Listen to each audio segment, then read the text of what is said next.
Admiral Kale stood before the massive display screen in the command center of Omega 7 station. His blue skin showed the worry lines that came with 40 years of military service. The Zephyrian had seen many strange things in his time patrolling the Outer Rim territories, but nothing like this. "Show me the readings again," he said to his communications officer. The young mantid clicked his claws across the control panel. Numbers and graphs filled the screen. Energy signatures that made no sense. A vessel moving through hyperspace at speeds that should tear any ship apart. The power output was massive, bigger than their largest battle cruisers. "Sir, the computer." "Keep saying the same thing," the officer said. "Whatever this is, it's huge. Maybe 3 times the size of our biggest dreadnought." Kale stared at the data. His military training told him this was impossible. No species in the galaxy had technology this advanced. The Empire had conquered or made contact with every major civilization. They knew what everyone could build. Where did it come from? Kale asked. "That's the strange part, sir. The hyperspace trail leads back to the Sol System." Kale's 4 eyes widened. Sol System meant humans. Everyone knew about humans. They were a young species that had barely figured out how to leave their home planet. The Empire had marked them as primitive and not worth bothering with. Humans had only one world and maybe a few small colonies. They used basic fusion drives and simple computers. "That cannot be right," Kale said. "Run the scan again." While his crew worked, Kale thought about what he knew of humans. The Empire's files said they were a curious species. They had only achieved spaceflight about 200 years ago. Their ships were slow and clunky. They had never shown any signs of advanced weapons or shields. Most importantly, they stayed in their small corner of space and never bothered anyone. "Sir, same results," the communications officer said. "The ship is definitely coming from human space." Kale walked to his command chair. This made no sense. Maybe their sensors were broken. Space was full of strange energy fields that could confuse equipment. But Omega 7 had the best sensors in the fleet. They had been upgraded just last month. "Get me Dr. Vex," Kale ordered. Dr. Vex was the station's science officer. The crystalline being knew more about alien technology than anyone in the sector. If anyone could explain this, it would be him. Dr. Vex arrived within minutes. His crystal body clicked as he moved across the metal floor. "Admiral, I have been watching these readings. Most fascinating." "Can you explain them?" Kale asked. "The energy signature is unlike anything in our databases. The power source appears to be some form of controlled matter conversion, but the efficiency rates are impossible. No species has achieved this level of technology." Kale felt a cold feeling in his stomach. "What are you saying?" "I'm saying that either our instruments are completely wrong or someone has made a breakthrough. That changes everything we know about physics." At that moment, alarms began sounding throughout the station. Red lights flashed.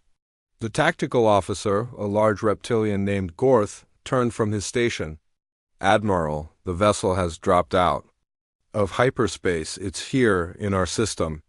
Kale rushed to the main display. What he saw made him step back in shock. The ship was enormous. It looked nothing like the crude human vessels in their files. This was sleek and beautiful, with curves that seemed to flow like water. Strange lights pulsed along its hull in patterns that hurt to look at directly. "Size estimate?" Kale asked, his voice quiet. 4 kilometers long, sir. 2 kilometers wide." "Mass readings are..." "Sir, this can't be right." "What do the mass readings say?"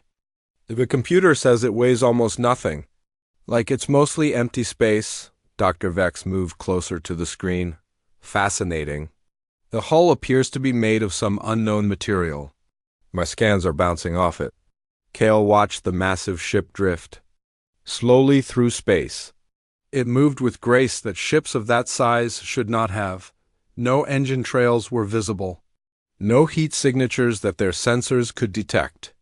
"Are there any life signs?" Kale asked. The science officer worked at his station. "Yes, sir. I'm detecting approximately 3,000 life forms aboard. The readings suggest they are human." 3,000 humans on a ship this advanced? Kale could not believe it. That's impossible. Meanwhile, aboard the mysterious vessel, Engineer Taemin checked his instruments one more time. Everything was working perfectly. The stealth systems had been turned off as planned. Now the Empire could see them clearly. Captain Sora, the Empire. Station has detected us, he reported. Captain Sora stood on the bridge of their ship. She was young for a captain, only 35 years old.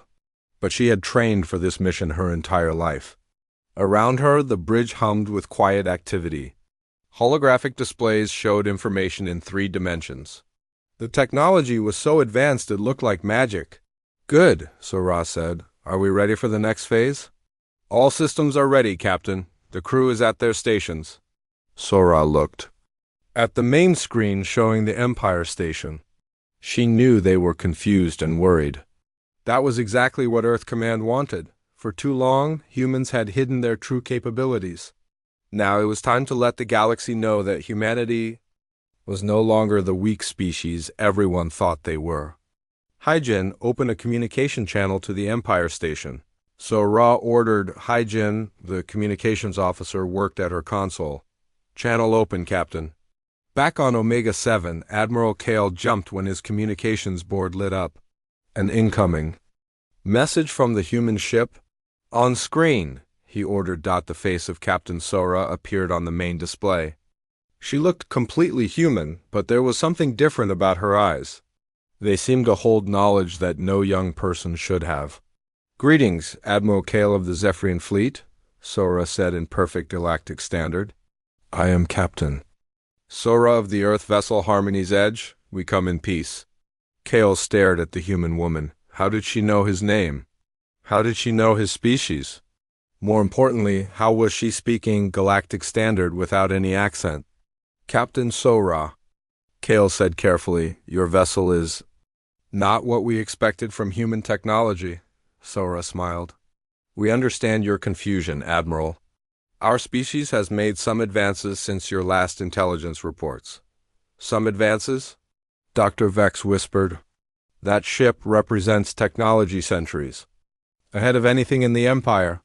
Sora seemed to hear him, even though the communication should not have picked up whispers. Dr. Vex, your crystal formation indicates you are from the Rigel system. We have great respect for crystalline science. Dr. Vex stepped back in shock. How could she possibly know where he was from just by looking at him? Captain, Kale said, trying to keep his voice steady, we need to understand how humans developed this technology. Our records show your species as having only basic space travel capabilities. Your records are correct about our past capabilities, Admiral. But Earth has been busy. We would be happy to discuss our recent developments. Perhaps we could arrange a meeting? Kale looked around his command center. His officers were all staring at the screen with expressions of fear and wonder. This changed everything. If humans had technology this advanced, it meant the balance of power in the galaxy was completely different from what anyone believed. We would be honored to meet with you, Captain Sora. Excellent. We will maintain position here while you contact your superiors. We understand this situation requires careful consideration, the communication ended. The massive human ship continued to drift peacefully in space. But now everyone on Omega 7 knew their galaxy had just become a much more dangerous place. 3 days had passed since the massive human ship appeared at Omega 7 station. Now, deep in neutral space near the Kepler mining colonies, another Empire patrol was about to have their own encounter with humanity, Commander Thrix of the Mantid. Species clicked his claws nervously on his command chair. His patrol consisted of 3 ships, his own corvette and 2 smaller escort vessels. They were doing routine border patrol when their sensors picked up something unusual. Commander, we have a vessel approaching, his tactical officer reported. It appears to be human in origin. Thrix looked at the main screen. The ship was much smaller than the one reported at Omega 7, but it still looked strange. It had smooth lines and a hull that seemed to shimmer in the starlight. Most human ships in their database look like metal boxes with engines stuck on the back. This one looked like it had been grown rather than built. Size and armament? Thrix. asked. About half the size of our corvette, sir. No visible weapons? That made Thrix feel better.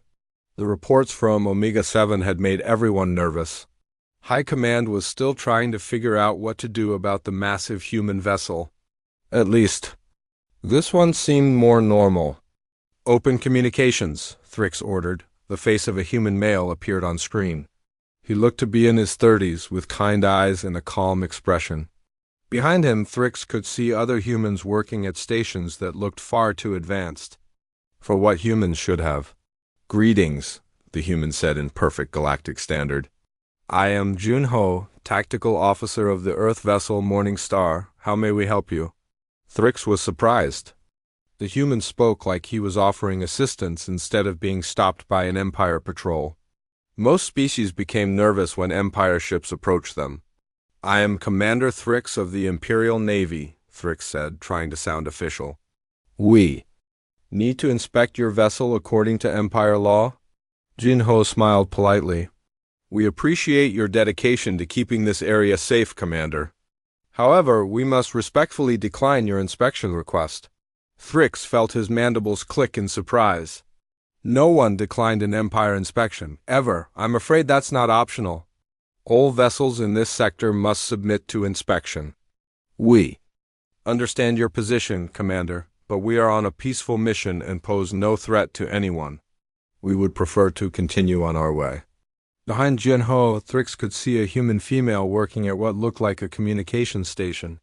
She was young, maybe 25 years old, with long black hair. She looked up and said something to Jinho in a language Thrix didn't recognize. Commander? Jinho continued. My communications officer Haijin reminds me that your patrol has been working for 18 hours straight. Perhaps your crews should rest before attempting any difficult operations. Thrix felt a chill run down his spine. How could the human know how long they had been on patrol? That information was not broadcast anywhere. How do you know that? Thrix demanded. We make it our business to know about ships in our area, Junho said calmly. We don't want any accidents. Captain Norg, the reptilian commander of one of the escort ships, broke into the communication. Commander Thrix, they're stalling. Let me disable their engines so we can board them properly. Junho's expression didn't change, but he tilted his head slightly. Captain Norg, your ship's main fusion reactor is running at 97% efficiency. That's above normal parameters. You might want to have your engineers check the containment fields. Captain Norg's eyes went wide. Reactor efficiency was classified information that only the ship's engineers should know. How could you possibly know that? We pay attention, Junho said simply. Commander Thrix had heard enough. The humans were obviously using some kind of advanced scanning technology that made them dangerous even if they claimed to be peaceful. All ships, prepare to disable the human vessel, Thrix ordered. Use minimum force. Commander, we really don't want any trouble, Junho said. His voice was still calm, but there was something different in his eyes now. Please reconsider. You should have thought about that before refusing inspection, Thrix replied. Fire warning shots. The 3 Empire ships opened fire with their plasma cannons. Bright blue energy bolts streaked toward the human ship. Thrix expected to see the humans panic and surrender immediately. Instead, something impossible happened. A shimmering barrier appeared around the human ship. The plasma bolts struck it and simply disappeared. No explosion, no damage, no energy feedback. The shots just vanished as if they had never existed. What kind of shields are those? Captain Norg shouted over the communication channel. Before anyone could answer, the human ship began moving. But it didn't move like normal ships. It flowed through space like liquid, dodging between the Empire vessels with impossible grace. The 3 Empire ships tried to track it with their weapons, but their targeting computers couldn't keep up. Sir, I can't get a lock on them, the tactical officer reported. They're moving too fast and too unpredictably. Suddenly, all 3 Empire ships jerked to a stop. Their engines shut down, their weapons went offline. Even their life support systems flickered for a moment before coming back online. Engineering, report, Thrix shouted. Sir, all our systems just shut down for 3 seconds. Everything's coming back online now, but I have no idea what caused it. The human ship came to rest directly between the three Empire vessels. Junho appeared on screen again, still looking calm and polite. Gentlemen, as I said, we don't want any trouble. We have disabled your weapon systems temporarily. Your life support and engines will work normally, but your weapons will remain offline for the next 6 hours. Impossible, Captain Norg snarled. Our systems are hardened against all known forms of electronic warfare. Hyjin, the human communications officer, looked up from her station. Captain Norg, you're using Hegemony Mark 7 defensive protocols. We're familiar with those systems. The Mark 7 protocols are classified at the highest levels, Thrix said, his voice barely a whisper. How could you possibly know about them? We've been watching and learning for a long time, Junho said. Much longer than you might think. Aboard the human ship, Hyjin turned to Junho. Earth Command wants to know if we should reveal more. Capabilities. Junho shook his head slightly. Not yet. We've shown them enough for now. He turned back to the communication screen. Commander Thrix, we're going to continue on our peaceful mission now. Your ships will be fully functional in 6 hours. We suggest you use that time to rest your crews. Wait, Thrix called out. We need to understand. How did you develop this technology? How long have you been watching us? Junho paused. Commander, those are good questions, but they're above my authority level to answer. I suggest your government contact Earth directly if they want those answers. The communication ended. The human ship began moving again, that same impossible, flowing motion. Within minutes, it had disappeared from their sensors entirely. Commander Thrix stared at the empty space where the human ship had been. His 3 vessels floated helplessly, their weapon systems completely dead. Everything he thought he knew about humans had just been proven wrong. Get me a priority communication to High Command, he ordered. Tell them we have a situation. Tell them the humans are not what we thought they were. What should I tell them about our weapons? The communications officer asked. Thrix looked around his bridge at his confused and frightened crew. Tell them the humans could have destroyed US easily, but they chose not to. Tell them we need to completely rethink everything we know about humanity. As his ship drifted in space, waiting for their systems to come back online, Thrix realized that the galaxy had just become a much more dangerous place. And the most dangerous part was that the humans seemed to be trying very hard to be peaceful about it. Emperor Valdris sat on his golden throne in the heart of Dominax Prime, the capital world of the Galactic Empire. His pale skin looked even whiter than usual as he read the reports from the Outer Rim territories. Around him, the massive throne room echoed with worried voices of his advisors. Your Majesty, we now have 17 confirmed encounters with human vessels, High Counselor Keth reported.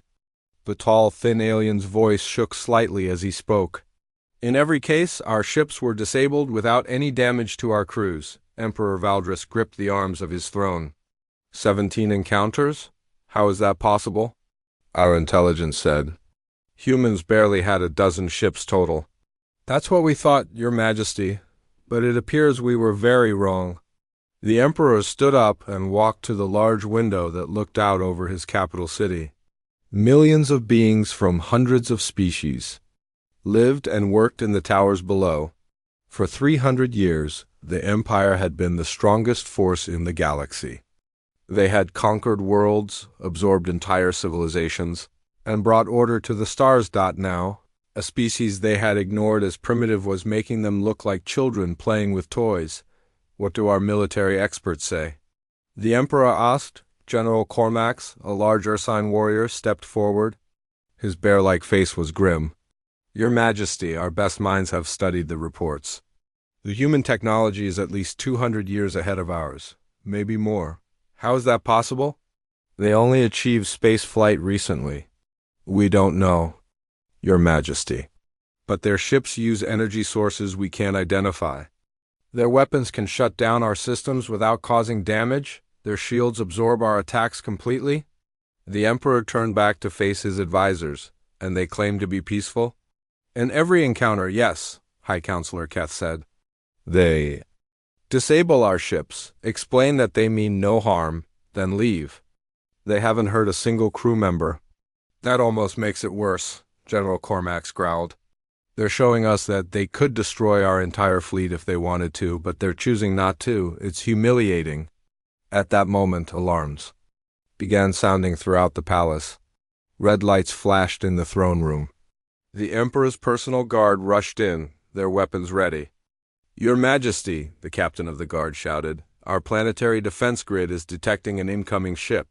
It just appeared inside our outer sensor perimeter." "Impossible," General Cormax said. "Nothing can get past our defenses without being detected." "Sir, it's a human ship, and it's not showing up on most of our scanners. We can only track it because it seems to want us to see it." The Emperor felt his stomach drop. "Where is it now?" "Approaching the planet, Your Majesty." "It's requesting permission to land at the capital spaceport." Everyone in the throne room looked at each other in shock. A human ship had somehow passed through the most advanced defense system in the galaxy like it wasn't even there. And now it wanted to land peacefully in their capital city. "Your Majesty," High Counselor Keth said quietly, "I think we should hear what they have to say." 2 hours later, Ambassador Dayun walked through the halls of the Imperial Palace. She was a woman in her 40s with intelligent eyes and a confident walk. Behind her came 4 other humans, including a tall man named Wu Jin, who carried a small device that none of the Empire's scanners could identify. The palace guards watched nervously as the human delegation passed. They had tried to scan the humans for weapons, but their equipment couldn't penetrate whatever technology the humans were using. For all they knew, each human could be carrying enough firepower to level the palace. "Impressive architecture," Gayan said to the guard captain walking beside her. "This palace is over 800 years old, isn't it?" The guard captain stumbled slightly. That information wasn't common knowledge, even among Empire citizens. "How did you know that?" "We've been studying galactic history for quite some time." Dayun replied with a smile. When they reached the throne room, Gayan looked around with obvious appreciation. "Emperor Valdris, thank you for agreeing to meet with us. Your empire has accomplished remarkable things." The Emperor studied the human woman carefully. She seemed completely relaxed, as if she were visiting friends instead of the most powerful ruler in the galaxy. "Ambassador Yun, we need to understand what humanity wants from the Empire. We want nothing from you, Your Majesty. We come to offer partnership and friendship." "Partnership?" General Cormax laughed harshly. "You disable our ships, ignore our laws, and penetrate our defenses. That doesn't sound like partnership." Dayun turned to look at the general. "General Cormax, formerly of the Andorian Military Academy, class of 2387. You've served with distinction for 23 years. We respect your dedication to protecting your people." General Cormax's jaw dropped. His military record was classified at the highest levels. "How could you possibly know that?" "As I told your guard captain, we've been studying for a long time," Dayun said. "We know quite a lot about the Empire and its people." Wu Jin, the tall human standing behind Dayun, stepped forward. "Your Majesty, if I may demonstrate something?" He activated the small device he was carrying. Suddenly, holographic displays appeared in the air around the throne room. They showed detailed maps of Empire space, complete with fleet positions, resource locations, and defensive installations. "This is impossible," High Counselor Keth whispered. "This information is more detailed than our own strategic databases." "We've been watching and learning," Wu Jin said simply. "For the past 150 years, we've had observation probes throughout Empire space. We've studied your technology, your tactics, your culture, and your people." Emperor Valdris felt the blood drain from his face. 150 years? But you only achieved spaceflight 200 years ago. "We achieved spaceflight 200 years ago," Yun agreed. "But we achieved stealth technology 170 years ago. We've been watching the galaxy ever since. Why?" The Emperor asked. "Why watch us in secret?" Dayun's expression became more serious. "Because we needed to understand what we were dealing with. The Empire has conquered over 400 species. Many of those conquests involved destroying entire civilizations that refused to submit. We brought order to the galaxy, General Cormax protested. You brought your version of order, Wu Jin corrected. But in the process, you destroyed cultures that had existed for thousands of years. We needed to know if you would do the same. To us? And what did you conclude? The Emperor asked quietly. We concluded that the Empire is not evil, but it is dangerous, Dai-Yun said. You conquer because you believe it's necessary for peace, but you don't ask the conquered peoples what they want. High Counselor Keth leaned forward. Are you here to conquer us? Dai-Yun shook her head. No, we're here to offer an alternative. Humanity has developed technology that could benefit everyone in the galaxy, but we won't share it with conquerors. What? Do you mean, the Emperor asked? We mean that if the Empire continues its expansion through conquest, we will oppose you, Wu Jin said. Not through war, but through protection. We will defend species that don't want to be conquered. You're threatening us? General Cormax growled. We're offering you a choice, Dai-Yun said calmly. Continue as you have and find yourselves opposed by a species that has technology you can't match, or work with us to build a galaxy where all species can thrive. The throne room fell silent. Everyone understood what the humans were really saying. They had the power to stop the Empire's expansion. Completely. They could disable any fleet, penetrate any defense, and protect any world they chose to protect. But instead of using that power to conquer, they were offering to share it in exchange for peace, Emperor. Valdris looked at the holographic displays still floating in his throne room. They showed the true extent of human capabilities. Secret bases, hidden fleets, and technology that made the Empire's best weapons look like ancient relics. How many ships do you really have? He asked quietly. Dai-Yun smiled. Enough, Your Majesty. More than enough, and if we refuse your offer, then you'll find that your next conquest attempts will be much more difficult than you expect, Wu Jin said. We've already begun protecting species in the Outer Rim territories. The Emperor realized that his empire was no longer the strongest force in the galaxy. It might never have been. The humans had been watching, learning, and preparing for over a century. And now they were politely but firmly telling him that the age of conquest was over. We need time to consider your proposal, the Emperor said finally. Of course, Dai-Yun replied. We'll wait for your answer. But while you decide, we'll continue protecting those who ask for our help. As the human delegation left the throne room, Emperor Valdris knew that everything had changed. The galaxy would never be the same again. High above Earth's surface, in a massive orbital station that no Empire probe had ever detected, Dong Haiyan worked at his control station. The lead physicist of Earth's Defense Initiative was a man in his 50s with gray hair and tired eyes. He had spent the last 20 years of his life preparing for this moment. Around him, holographic displays showed the locations of Empire fleets throughout the galaxy. Red dots marked their positions, while green dots showed human vessels moving to intercept potential threats. The secret was finally out, and now Earth's hidden network was revealing itself. Dr. Dong Haiyan, his assistant called out, we're getting reports from all sectors. Empire forces are trying to probe our defensive positions. Dong Haiyan nodded. Let them look. They won't find anything we don't want them to find. He touched a control panel, and the main display changed to show Earth itself. The planet looked peaceful from space, with its blue oceans and white clouds. But Dong Haiyan knew the truth. Earth was the most heavily defended world in the galaxy, and had been for over a century. Meanwhile, back in the Imperial throne room on Dominax Prime, Emperor Valdris was meeting with his most trusted advisors.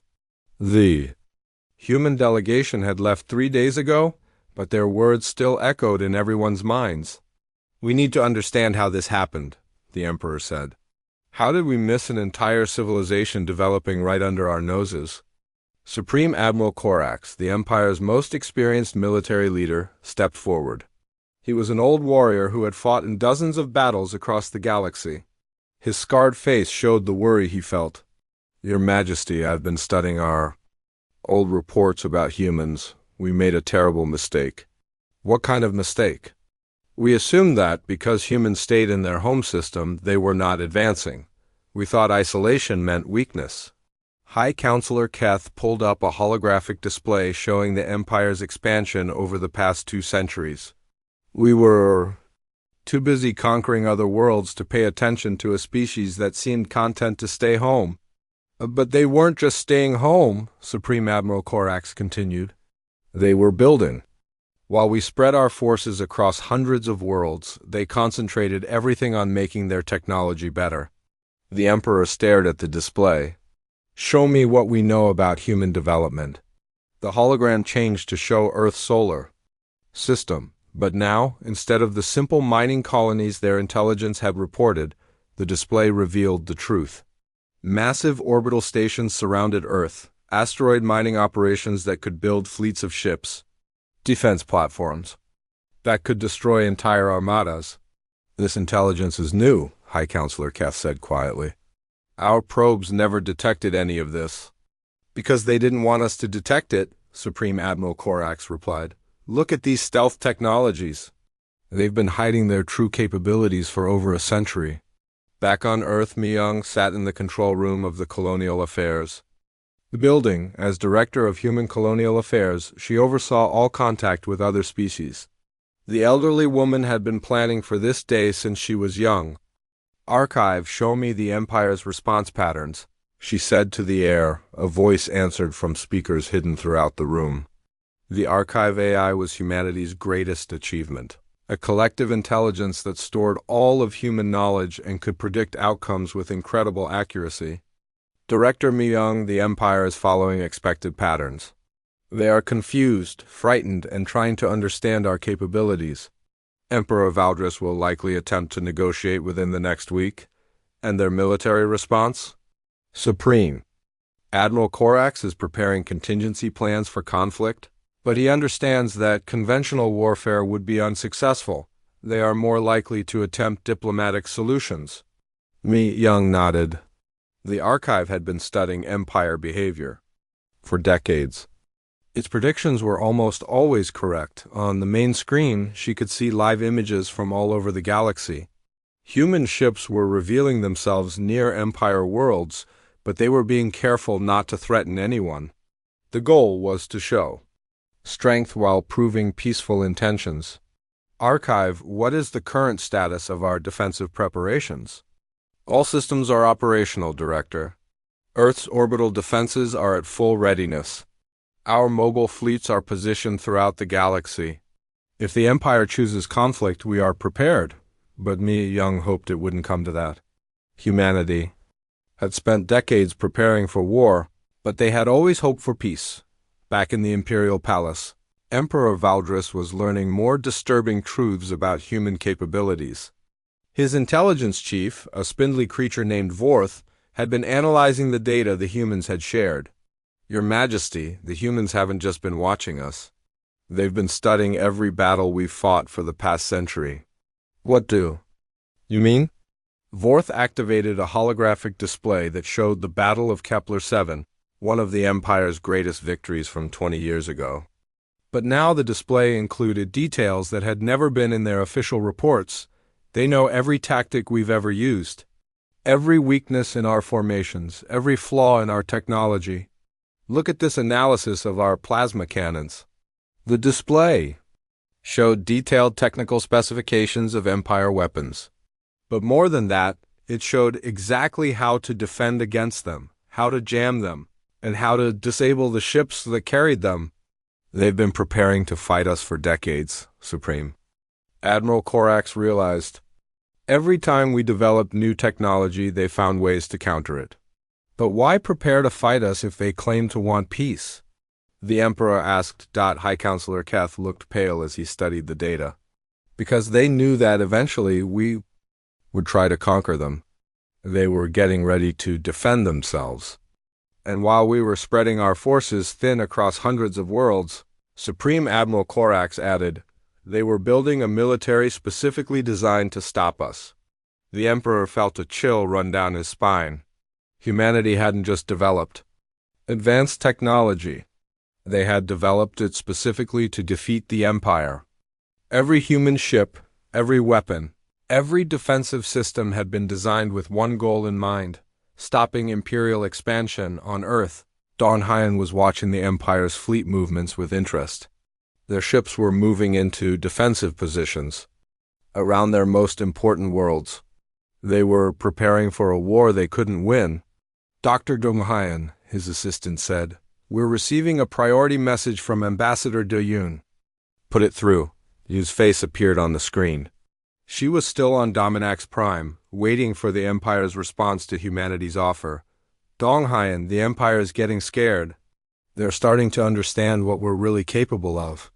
"Are they going to fight?" "I don't think so. But they're definitely considering it." Supreme Admiral Korax is a smart man. He knows conventional warfare won't work against us. Dong Haiyan nodded. The archive predicts they'll try to negotiate, but they might also try something desperate first. That's what I'm worried about. If they decide they can't beat us militarily, they might try something unpredictable. "We're ready for anything they might try," Dong Haiyan assured her. "Earth's defenses are stronger than they can imagine." Back in the Imperial throne room, the Emperor was coming to a terrible realization.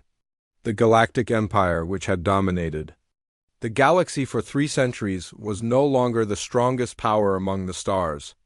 A species they had dismissed as primitive had been quietly building an empire of their own, but unlike the Galactic Empire, humanity's empire was built on technology and preparation, not conquest and domination. They had spent a century getting ready for the day when the two powers would meet. "Your Majesty," Supreme Admiral Korax said quietly, "we have 2 choices. We can try to fight them and probably lose everything. Or we can try to work with them and maybe save our empire. You think we should surrender? I think we should be smart.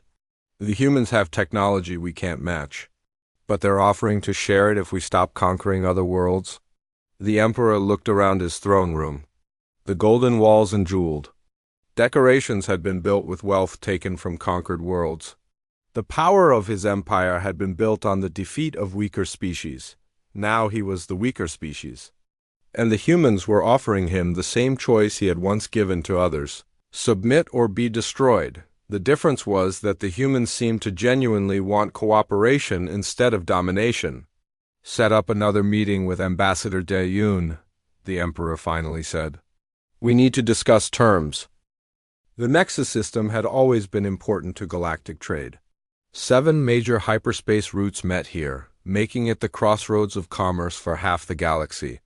Now, it was about to become the site of the most important battle in galactic history. Grand Admiral Zorth stood on the bridge of his flagship, the massive dreadnought Eternal Glory around him.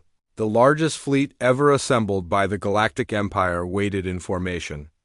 Over 2,000 ships filled space, battleships, cruisers, destroyers, and support vessels. The combined firepower could destroy entire worlds. Zorth was an old warrior, a veteran of countless battles. His reptilian features showed the scars of decades of combat. He had never lost a major engagement, and he didn't plan to start now. "Status report," he ordered. "All ships report ready, Grand Admiral," his tactical officer replied. "We have complete sensor coverage of the system. Number: human ships detected." "Good. When they arrive, we'll show them what real military power looks like." 3 days earlier, Emperor Valdris had made a decision that shocked everyone in his court. Instead of negotiating with the humans, he had chosen to test their strength. In battle, the reasoning was simple. If humans could be defeated, then their threats were meaningless.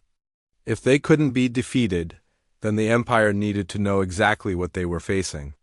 "Your Majesty," Supreme Admiral Korax had protested, "this is extremely dangerous.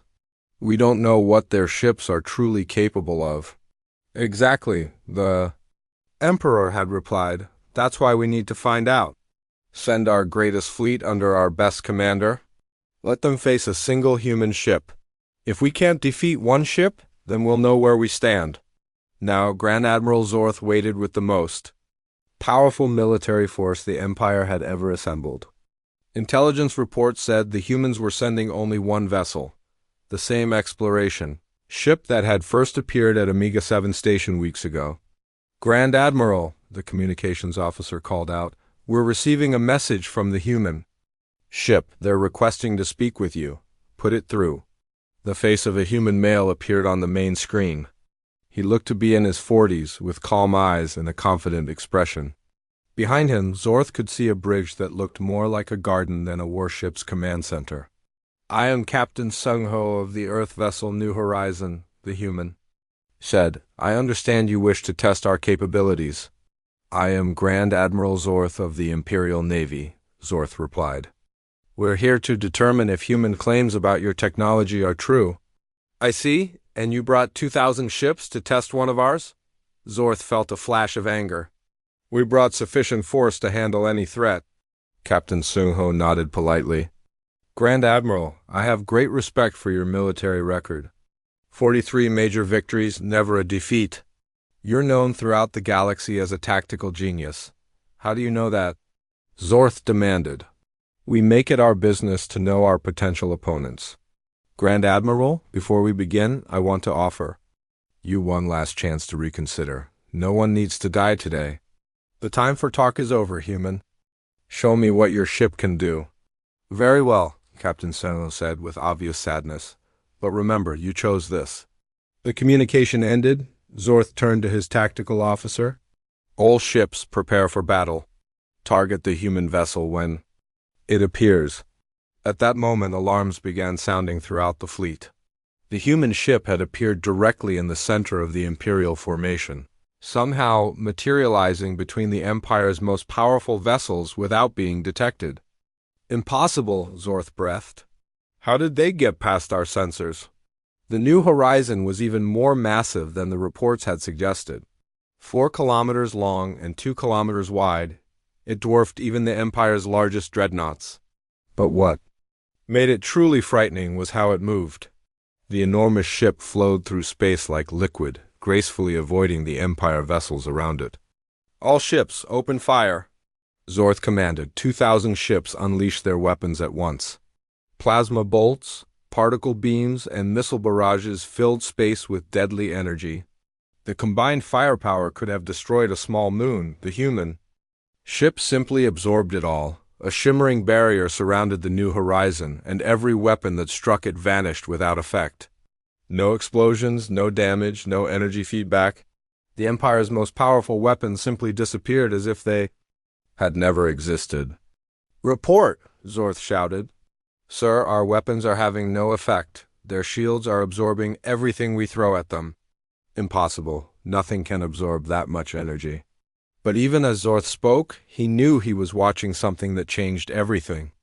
The human ship wasn't just defending itself, it was making the Empire's entire fleet look helpless aboard the New Horizon. Captain Sung-Ho watched the Empire's attacks with sadness. His tactical officer, the Jin, worked calmly at her station. "Captain, their weapons are causing no damage to our hull. Shields are at 98% efficiency. Any sign they're preparing to retreat?" "No, sir. Grand Admiral Zorth is ordering his ships to close formation and concentrate fire." Sung-Ho shook his head. "He's a good tactician, but he doesn't understand what he's facing." "Begin selective system shutdowns." "Yes, sir." What happened next would be talked about in military academies for generations. The New Horizon didn't fire any visible weapons. Instead, Empire ships throughout the fleet simply began shutting down. Their engines stopped working, their weapons went offline. Their life support systems flickered but remained functional. One by one, 2,000 of the Empire's most advanced warships became floating, helpless hulks. "What's happening?" Zorth demanded. "Sir, all ships are reporting complete system failures. Engines, weapons, communications, everything except life support." "How? Is that possible?" Before anyone could answer, Captain Sung-Ho appeared on screen again. "Grand Admiral Zorth, we have disabled your fleet's offensive and propulsion systems. Your crews are safe and life support will continue normally. However, your ships will remain offline until we choose to reactivate them." "This is impossible," Zorth said, his voice barely a whisper. "Grand Admiral, you are an intelligent man. You understand tactics and strategy. Look at what just happened. We disabled 2,000 ships without firing a single weapon. without hurting a single crew member. Zorth stared at the human captain. Everything he thought he knew about warfare had just been proven wrong. "What do you want?" he asked. "We want you to understand that this conflict doesn't have to continue. Your empire has great achievements, but expansion through conquest is no longer possible. We won't allow it." "You're threatening the entire empire?" "We're offering the empire a chance to evolve, to become something better than conquerors." At that moment, another human appeared on the bridge beside Captain Singho. He was younger, maybe 30 years old, with the calm confidence that seemed common among humans. "Grand Admiral, I am Jin Wu, a representative of Earth's diplomatic corps. Before your fleet loses all power, we wanted to make you an offer." "What kind of offer?" "Join us willingly and we'll share our technology. Help us build a galaxy where all species can thrive. Continue trying to conquer others and you'll find every expansion attempt blocked by our ships." Zorth looked around. His bridge. His crew stared at their dead instruments with expressions of shock and fear. The most powerful fleet in galactic history had been defeated without the enemy firing a single shot. "How many ships do you really have?" Zorth asked quietly. "Enough," Captain Sung-ho replied. "More than enough to protect every world you might try to conquer. And if we refuse your offer?" Jin Wu's expression remained calm. "Then you'll discover that your age of expansion is over. Every time you try to conquer a world, you'll find us there first." Zorth realized that everything had changed. The Empire's military superiority, built over 3 centuries of conquest, had just been proven to be an illusion. One human ship had defeated their greatest fleet without even trying hard. "I need to report this to Emperor Valdris," Zorth said finally. "Of course," Captain Sung-ho replied. "Your ship's communications will work normally. But Grand Admiral, when you make your report, remember that we could have destroyed your entire fleet in minutes. We chose not to. Why?" "Because we believe the Empire can be something better than it is. Your people have great potential. They don't need to be conquerors to be great." As the communication ended, Zorth stared out at his disabled fleet.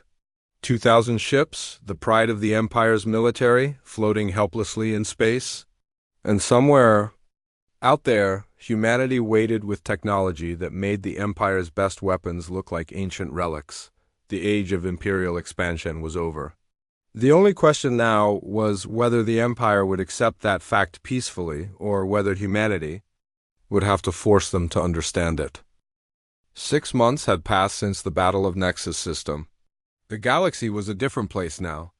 Emperor Valdris, no longer the supreme ruler of the known galaxy, sat in his office reading reports from across his former empire. His title had changed. He was now regional governor, Valdris of the Terran Galactic Cooperative. The change hadn't been as difficult as he had expected. "Governor," his aide announced, "Human Integration Coordinator Jae-hyun is here for your monthly meeting." "Send him in." Jae-hyun entered the office with his usual calm smile. The human man was in his 30s, with kind eyes and an easy manner that made even former enemies feel comfortable. Behind him came Sujin, the cultural exchange specialist, who had been working to help former Empire worlds adjust to their new freedom. "Governor Valdris," Jae-hyun said, taking a seat across from the former emperor. "How are the transition reports looking this month?" Valdris looked at the data on his desk. "Better than I expected, honestly. The Kepler colonies have increased their industrial output by 30% since gaining self-governance. The vegan systems report that their population is happier than it's been in decades. And the resistance movements?" "Mostly gone," Valdris admitted. "It's hard to rebel against a system that gives you everything you want." Sujin looked up from her tablet. "The cultural preservation programs are showing excellent results too. 17 species have revived traditional arts and languages that were suppressed under imperial rule." Valdris nodded. When the humans had first taken control, he had expected them to impose their own culture on everyone else. That's what conquerors did. But the humans had done the opposite. They had encouraged every species to rediscover their own traditions and govern themselves as they saw fit. "Governor," Jae-hyun said, We've received a request from the Altarian system. They want to join the cooperative officially. The Altarians were never part of the Empire, Valdris said, surprised. They were always independent. That's right. But they've seen what membership in the cooperative offers. Advanced medical, technology, clean energy systems, protection from aggressive neighbors. They want to be part of what we're building. This was happening all across the galaxy. Species that had never been conquered by the Empire were asking to join the human-led cooperative. Not because they were forced to, but because they wanted the benefits that came with membership on Earth. Fleet Admiral Byung-ho stood in the command center that oversaw the peaceful transition of power throughout the galaxy. The older man had spent his career preparing for war, but now he was managing the largest peacekeeping operation in galactic history. Admiral, his communications officer reported, were getting requests for assistance from 12 more systems. This week, what kind of assistance? The usual. Medical supplies for plague outbreaks, engineering help for failing infrastructure, protection from pirates. Nothing military. BYUN Jedho smiled. This was what humanity had always hoped for. Instead of fighting wars, they were helping civilizations solve their problems. Instead of conquering worlds, they were protecting them from those who would. Any word from the Outer Rim territories? Yes, sir. Captain Sora reports that the former Imperial patrol routes are now completely peaceful. The local species are handling their own security with minimal human oversight. Captain Sora, whose ship had started this whole chain of events, was now working with former Imperial officers to teach them new ways of keeping peace without conquest. Many of the Empire's military leaders had adapted surprisingly well to their new roles as protectors rather than conquerors. Back in the former Imperial capital, Valdris was learning about another change that still amazed him. His aide brought, in the latest economic reports from across the galaxy, Governor, the trade numbers are incredible. Commerce between systems has increased by 400% since the cooperative was established. How is that possible? Jae-Hyan answered. When species aren't afraid of being conquered, they're much more willing to trade with each other. The cooperative provides security guarantees that make long-distance commerce profitable again. Sujin added, plus, the technology sharing programs mean that every member world is becoming more prosperous. They have more goods to trade. Valdris studied the reports. Under the Empire, trade had been limited and controlled. Worlds produced what the Empire needed, not what they wanted to produce. Now, with freedom to develop their own economies entire, systems were becoming wealthy for the first time in centuries. What about the military situation? Valdris asked. Completely stable, Jae-Hyan replied.